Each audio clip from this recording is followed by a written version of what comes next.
How to fix Telegram login and phone verification issues on Android. This tutorial walks you through everything you can do to get back into your account. First, make sure your internet connection is stable. Swipe down from the top of your screen to open the quick panel and try switching between Wi-Fi and mobile data. After that, on the login screen, make sure you've selected the correct country code before entering your phone number. From there, tap Send Code again and wait a minute. Sometimes the SMS just takes a little longer to arrive.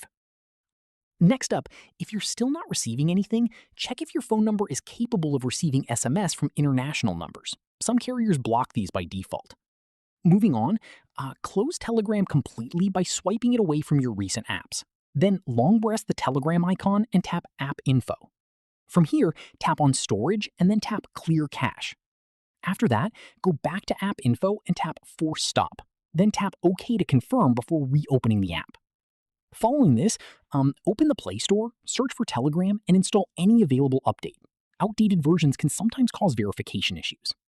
Finally, if none of these steps work and you had two-step verification enabled, you can use your password to log in instead.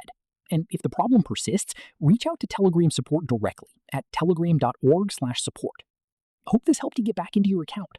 If it did, give it a like, subscribe for more Telegram tutorials, and tap the bell for updates. See you in the next one.